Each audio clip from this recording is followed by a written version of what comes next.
Olá, meu nome é Stephanie, eu sou nutricionista e eu vou dar continuidade à série Coronavírus e a Alimentação. E no vídeo de hoje eu vou falar sobre quais os cuidados com a alimentação que o grupo de risco deve adotar. Então, se você pertence ao grupo de risco ou tem na sua família pessoas que se enquadrem a ele, o vídeo de hoje é para você. Antes de começarmos, precisamos entender quem são as pessoas que vão se enquadrar ao grupo de risco do coronavírus. Segundo a Organização Mundial da Saúde, são os idosos, principalmente aqueles com idade mais avançada, que estão acima de 80 anos, os portadores de doenças crônicas como diabetes, hipertensão, doenças do coração e doenças respiratórias, os fumantes e pessoas com imunidade comprometida, que estão, por exemplo, passando por algum tratamento contra o câncer. E quais os cuidados que essas pessoas devem adotar com a alimentação? Eu separei aqui alguns alimentos que podem ser incluídos facilmente na alimentação. Então, nós temos as frutas cítricas, que são ricas em vitamina C, que é ótimo para a imunidade, como a laranja, o limão, os alimentos fonte do mineral zinco, como as carnes, os cereais integrais e os feijões, as oleaginosas, que são fontes de vitamina E, muito presente nas castanhas, nas nozes, os alimentos fontes de ômega 3, que é uma gordura boa, que é bastante presente nos peixes e na linhaça, e os fontes de selênio, como a castanha do Pará e os cogumelos. Só que não basta incluir esses alimentos na rotina apenas. Cada grupo que eu citei anteriormente tem as suas particularidades que devemos levar em consideração na hora da alimentação. Então, vou falar um pouquinho de algumas dicas para cada grupo. A começar pelos idosos. Essa é uma fase da vida em que ocorrem alterações fisiológicas importantes, o corpo não funciona mais como na juventude, está mais lento, e a primeira dica que eu dou é: evite pular refeições, ainda mais neste período que nós estamos passando. É através da alimentação que nós vamos fornecer nutrientes e energia para o nosso corpo estar funcionando da melhor forma. Então, se você não sente tanta fome, serve fazer pequenos lanches, mas não deixe de se alimentar. Não se esqueça das verduras, dos vegetais, dos legumes e das frutas. Esses alimentos muitas vezes são deixados de lado pelos idosos e são eles que nos fornecem um maior aporte de vitaminas e minerais que são essenciais para uma boa imunidade. Cuidado com a hidratação. Então, os processos de desidratação acontecem mais rapidamente nos idosos. E qual é o grande problema da desidratação? Deixa a pessoa mais vulnerável a infecções. Então, se você não tem o hábito de ingerir água com frequência, serve carregar uma garrafinha de água com você pela casa para servir como um lembrete desse consumo de água. E se você não gosta muito do sabor da água, alguns relatam que a água causa enjoos, uma dica que eu dou é consumir chás. Isso mesmo, um chazinho. Pode ser o chá de camomila, o chá de erva cidreira, o chá da sua preferência.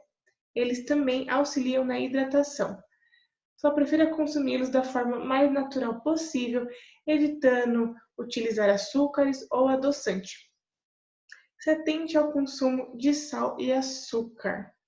O idoso não sente o sabor dos alimentos como antigamente. Então é comum aumentar as quantidades de sal e de açúcar nas preparações e nos alimentos.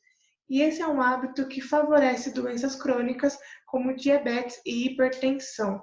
Então deve-se tomar uma atenção especial ao consumo de sal e açúcar. Procure evitar também as frituras, que pela praticidade muitos acabam aderindo na rotina alimentar. As frituras aumentam o aporte calórico das refeições, favorecendo um ganho de peso, além de aumentar o aporte de gordura. E uma dieta rica em gordura favorece doenças do coração. Então, evitar ao máximo as frituras. E pratique atividade física. Um idoso saudável é um idoso ativo, que não fique parado.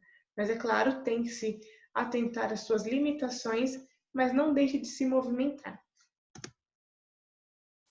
E quais os cuidados com a alimentação que um diabético deve adotar?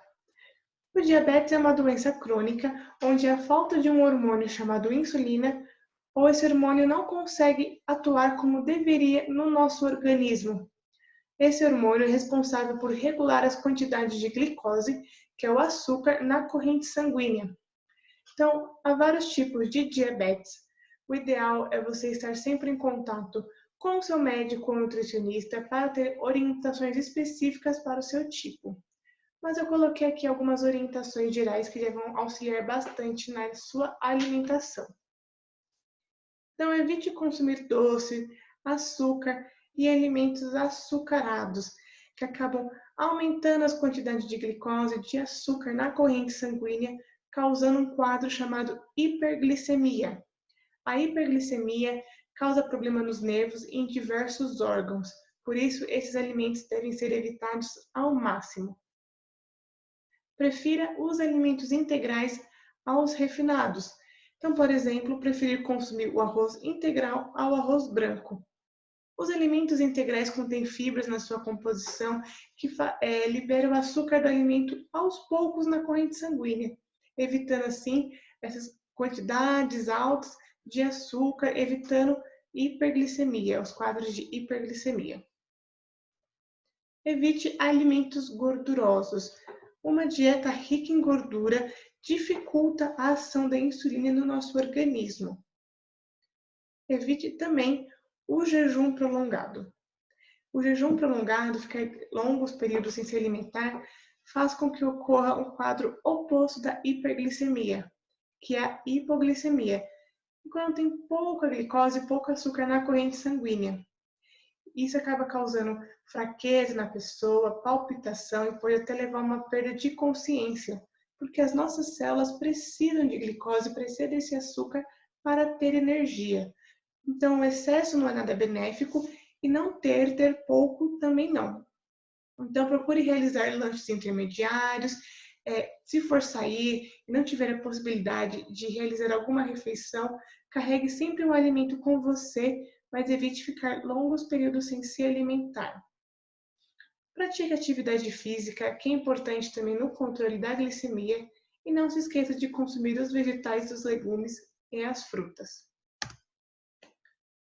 No caso dos hipertensos, das pessoas que têm pressão alta, se atente sempre às quantidades de sal que você consome, que você coloca nas suas preparações, pela quantidade de sódio, que altera a pressão, e evite ao máximo os industrializados, que no geral tem bastante sódio também na sua composição. Eu coloquei um destaque aqui ao consumo de molhos. Então, procurar evitar ao máximo molhos industrializados. E eu não me refiro apenas a molhos como o shoyu, que é de conhecimento de muitos, que contém bastante sódio. Eu estou me referindo ao queridinho de muitas casas, que é o molho de tomate. Então, sempre que possível, prefira consumir molhos caseiros feitos com o próprio tomate. As suas preparações ficarão bem mais gostosas, além de ser bem mais saudável. Evite o consumo de embutidos e de enlatados, que tem bastante sódio na sua composição, e se atente principalmente aos embutidos, que além do sódio contém aditivos alimentares nada benéficos à saúde. Pratique atividade física, que é importante também no controle da pressão, e evite cafeína e bebidas à base de cafeína. Então aqui entra o café, energéticos, alguns refrigerantes e chás como o chá mate e o chá verde, que acabam aumentando os batimentos cardíacos, podendo causar uma alteração na pressão. Então, sempre que possível, evitar essas bebidas. E no caso das doenças do coração, as orientações são bem semelhantes ao caso de hipertensão, então deve-se evitar o consumo de sal industrializados, evitar os embutidos, os enlatados, só que aqui deve-se atentar ao consumo de gordura.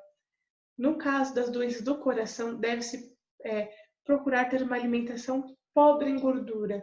Então, o excesso de gordura acaba favorecendo complicações, pode causar placas de gordura nas nossas veias, dificultando o fluxo do nosso sangue. E no caso das doenças respiratórias, a dica mais importante que eu dou é: mantenha a sua hidratação em dia. Um quadro bem comum em algumas doenças respiratórias é a presença de secreções, e essas secreções favorecem a desidratação. E como eu falei anteriormente, a desidratação favorece infecções. Então aqui serve o conselho que eu dei lá para os idosos. Se você não tem o hábito de ingerir água com bastante frequência, serve carregar uma garrafinha sempre com você e serve também consumir chás, mas não deixe de se hidratar. Os embutidos e os enlatados devem ser evitados aqui também. Alimentos doces e muito açucarados, consumir com bastante moderação. E praticar atividade física, é recomendado, que ajuda na respiração. Então, dentre os muitos benefícios da atividade física, é auxiliar também na respiração. E não basta só cuidar da alimentação, é importante reforçar as medidas de prevenção. Então, lave as mãos com regularidade, sempre com água e sabão. Utilize o álcool em gel com frequência. Se você tem a possibilidade, fique em casa neste momento e evite ao máximo sair. Mas se não tem jeito, evite locais com grandes aglomerações, com grandes multidões. Limpe os utensílios que você utiliza com frequência com álcool 70, então celulares, notebooks, e evite cumprimentar as pessoas com aperto de mão, com abraços e com beijinhos. Neste momento não está sendo uma falta de educação, está sendo uma forma de cuidado com você e com o seu próximo. Eu espero que você tenha gostado do vídeo de hoje. Se gostou, comente aqui embaixo, coloque dicas de próximos temas para as próximas lives, tá bom? Então, muito obrigada pela atenção e fique de olho para os próximos vídeos.